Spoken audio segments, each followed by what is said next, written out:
O Catecismo em um Ano.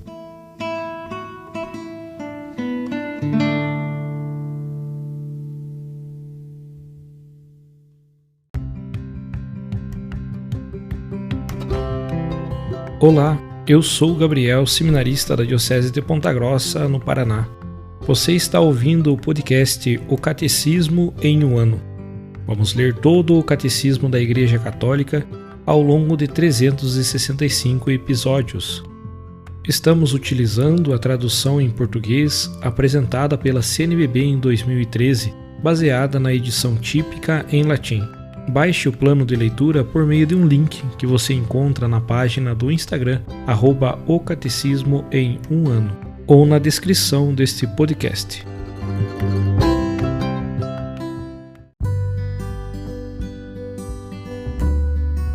Chegamos ao dia 155 da leitura do podcast O Catecismo em um Ano, e estamos fazendo leitura da segunda parte do Catecismo, a celebração do mistério cristão.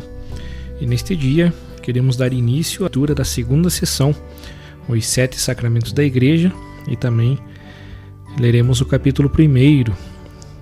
Estamos iniciando hoje também os sacramentos da iniciação cristã. Leremos hoje dos números 1210 ao 1212.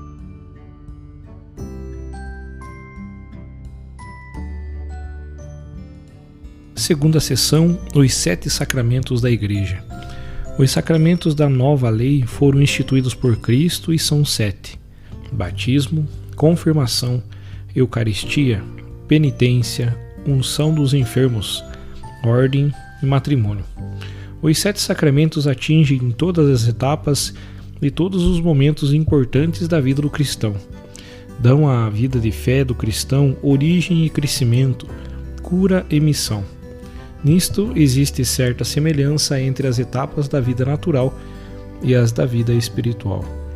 Seguindo esta analogia, exporemos primeiro os 3 sacramentos da iniciação cristã, capítulo 1, em seguida os sacramentos de cura, capítulo 2, e após os sacramentos que estão a serviço da comunhão e da missão dos fiéis, capítulo 3. Sem dúvida, esta disposição não é a única possível, mas ela permite ver que os sacramentos formam um organismo no qual cada um especificamente tem seu lugar vital. Neste organismo, a Eucaristia ocupa um lugar único por ser sacramento dos sacramentos. Todos os demais sacramentos estão ordenados a este como a seu fim. Capítulo 1. Os sacramentos da iniciação cristã.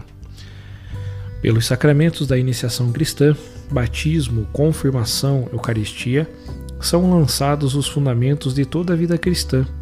A participação na natureza divina, que os homens recebem como dom mediante a graça de Cristo, apresenta certa analogia com a origem, o desenvolvimento e a sustentação da vida natural. Os fiéis, de fato, renascidos no batismo, são fortalecidos pelo sacramento da confirmação e depois nutridos com o alimento da vida eterna na Eucaristia. Assim, por efeito destes sacramentos da iniciação cristã, estão em condições de saborear cada vez mais os tesouros da vida divina e de progredir até alcançar a perfeição da caridade.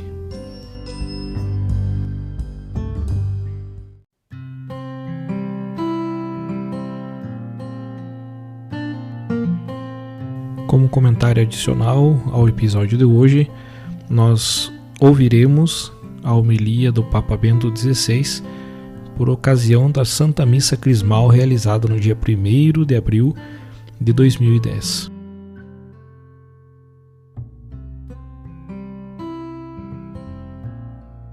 Amados irmãos e irmãs, o centro do culto da Igreja é o sacramento.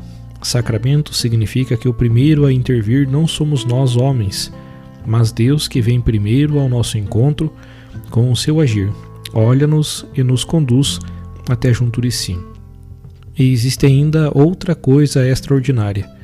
Deus nos toca por meio de realidades materiais, através de dons da criação que Ele assume ao seu serviço, fazendo deles instrumentos do encontro entre nós e Ele mesmo. 4 são os elementos da criação com os quais o universo dos sacramentos é constituído: a água, o pão de trigo, o vinho e o azeite. A água, como elemento básico e condição fundamental de toda a vida, é o sinal essencial do batismo, o ato através do qual uma pessoa torna-se cristã, o ato do nascimento para uma vida nova. Enquanto a água é o alimento vital em geral, e por isso representa o acesso comum ao novo nascimento de todos como cristãos, os outros 3 elementos pertencem à cultura do ambiente mediterrâneo. Deste modo, aludem ao ambiente histórico concreto, no qual o cristianismo se desenvolveu. Deus agiu num lugar bem determinado da terra, verdadeiramente fez história com os homens.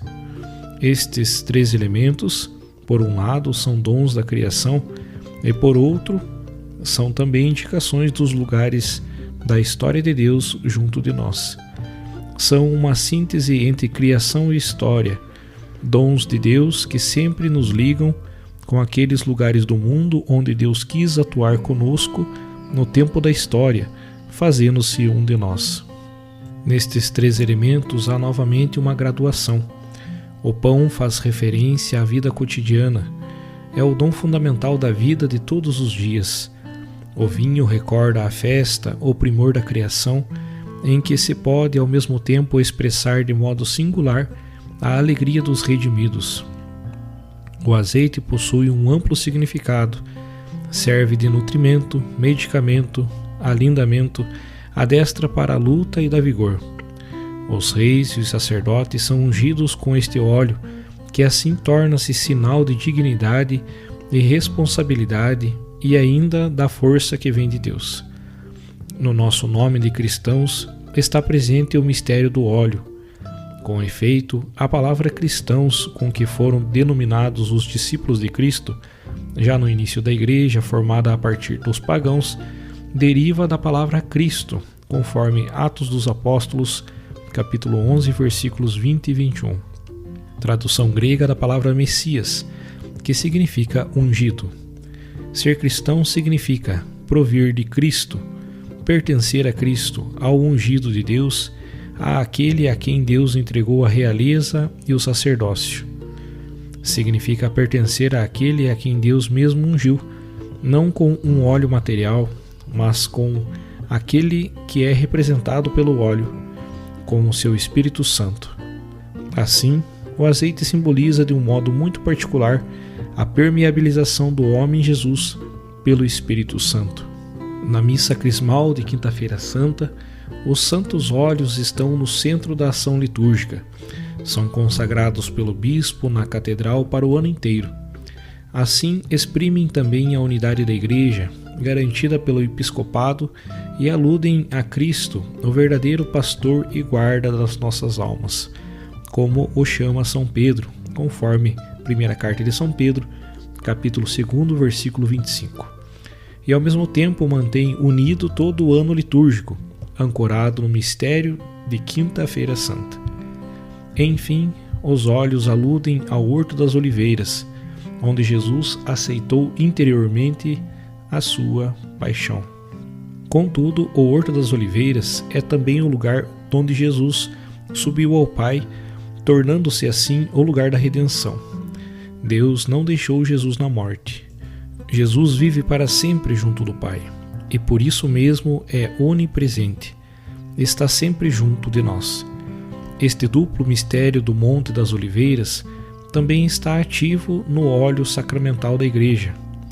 Em 4 sacramentos, o óleo é sinal da bondade de Deus que nos toca, no batismo, na confirmação, como sacramento do Espírito Santo, nos vários graus do sacramento da ordem e, finalmente, na unção dos enfermos, na qual o óleo nos é oferecido, por assim dizer, como medicamento de Deus, como medicamento que agora nos torna seguros da sua bondade e deve nos revigorar e consolar, mas ao mesmo tempo aponta para além do momento da enfermidade, para a cura definitiva, a ressurreição, conforme carta de São Tiago, capítulo 5, versículo 14. Assim, o óleo, nas suas diversas formas, nos acompanha ao longo de toda a vida, desde o catecumenato e o batismo, até ao momento em que nos preparamos para o encontro com Deus, juiz e salvador. Em suma, a missa crismal, na qual o sinal sacramental do óleo nos é apresentado como linguagem da criação de Deus, fala de modo particular a nós, sacerdotes. Fala-nos de Cristo, que Deus ungiu como Rei e sacerdote, dele que nos torna participantes do seu sacerdócio, da sua unção, na nossa ordenação sacerdotal. Procurarei agora explicar brevemente o mistério deste sinal sagrado na sua referência essencial à vocação sacerdotal. Já na antiguidade, etimologias populares associaram a palavra grega elaion, óleo, com a palavra eleos, misericórdia. De fato, nos vários sacramentos, o óleo consagrado é sempre sinal da misericórdia de Deus. Por isso, a unção para o sacerdócio significa sempre também a missão de levar a misericórdia de Deus aos homens. Na lâmpada da nossa vida, não deveria jamais faltar o óleo da misericórdia. Não nos cansemos de procurá-lo a tempo junto do Senhor, no encontro com a sua palavra, recebendo os sacramentos, demorando-nos em oração junto dele. Através da história da pomba com o ramo de oliveira, que anunciava o fim do dilúvio, e desse modo a nova paz de Deus com o mundo dos homens, tanto a pomba como o ramo de oliveira e o mesmo óleo tornaram-se símbolos da paz. Os cristãos dos primeiros séculos gostavam de ornamentar as tumbas dos seus defuntos com a coroa da vitória e o ramo de oliveira, símbolo da paz. Sabiam que Cristo venceu a morte e que os seus defuntos repousavam na paz de Cristo. Eles mesmos sabiam que Cristo os esperava, que lhes tinha prometido a paz que o mundo não é capaz de dar.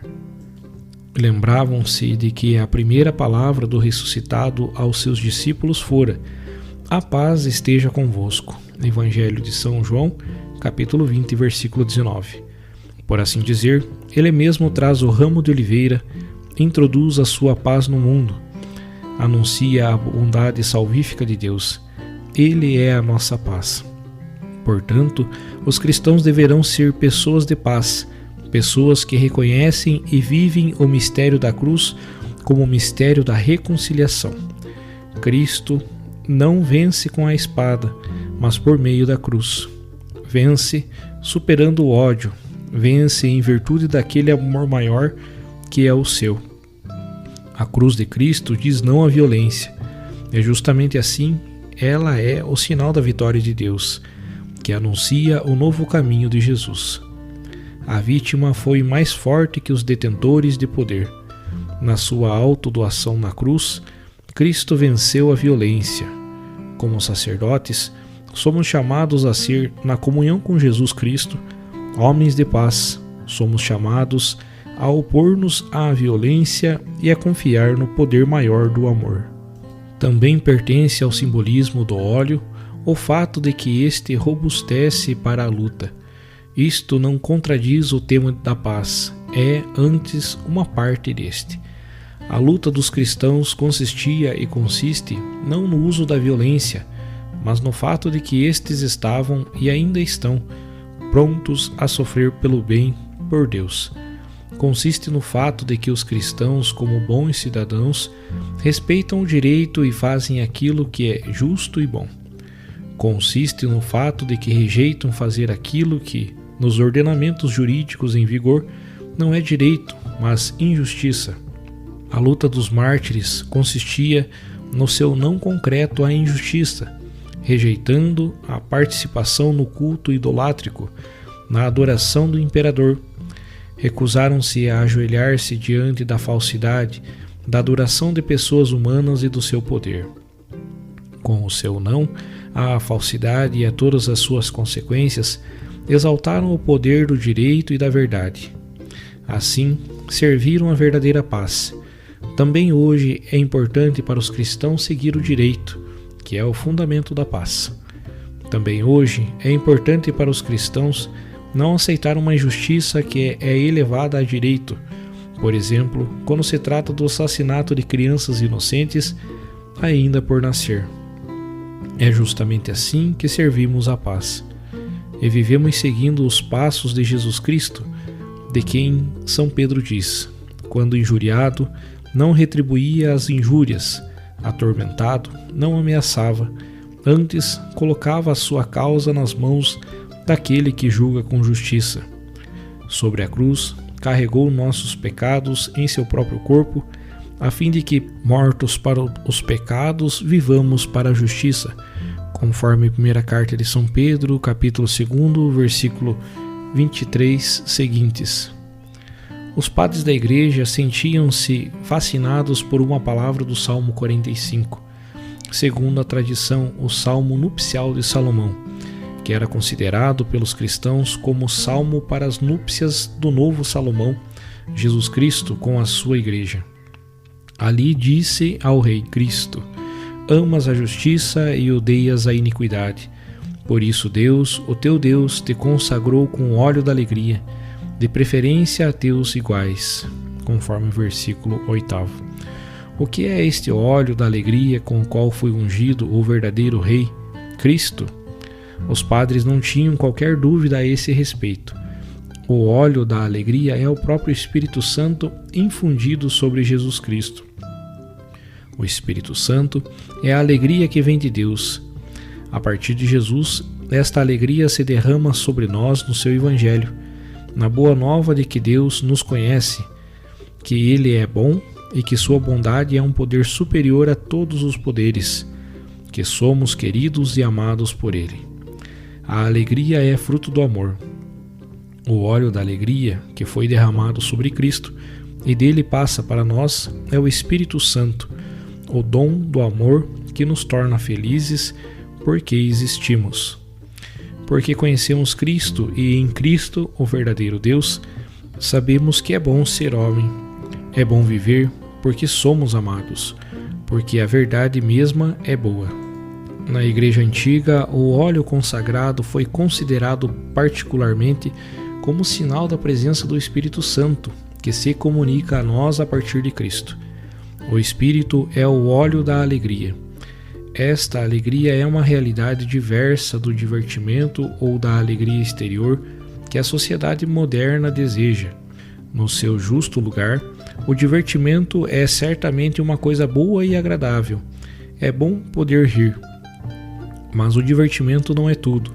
É somente uma pequena parte da nossa vida. E quando pretende ser tudo, torna-se uma máscara por detrás da qual se esconde o desespero ou pelo menos a dúvida acerca da vida, se realmente é boa ou seria melhor não existir. A alegria que nos vem de Cristo é diferente. Essa também nos dá contentamento, mas pode sem dúvida coexistir com o sofrimento. Dá a capacidade de sofrer e no sofrimento de permanecer também intimamente felizes. Dá-nos a capacidade de compartilhar o sofrimento dos outros e assim tornar perceptível na disponibilidade recíproca a luz e a bondade de Deus. Sempre me faz refletir a passagem dos Atos dos Apóstolos, segundo a qual os apóstolos, depois de terem sido flagelados a mando do Sinédrio, saíram de lá contentes por terem sido considerados dignos de injúrias por causa do nome de Jesus. Atos dos Apóstolos, capítulo 5, versículo 41. Quem ama está pronto a sofrer pelo amado e por causa do seu amor, e precisamente por isso experimenta uma alegria mais profunda. A alegria dos mártires era mais forte do que os tormentos infligidos. No fim, esta alegria venceu e abriu a Cristo as portas da história. Como sacerdotes, somos, diz São Paulo, colaboradores da vossa alegria. Segundo a carta aos Coríntios, capítulo 1, versículo 24. No fruto da oliveira, no óleo consagrado, toca-nos a bondade do Criador, o amor do Redentor. Rezemos para que a sua alegria nos inunde sempre mais profundamente e peçamos para sermos capazes de levá-la novamente a um mundo tão urgentemente necessitado da alegria que brota da verdade. Amém.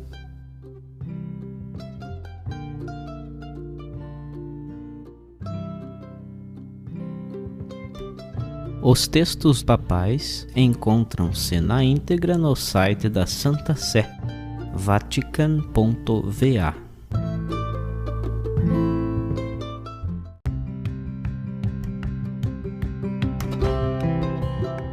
Você acaba de ouvir mais um episódio do podcast O Catecismo em um Ano.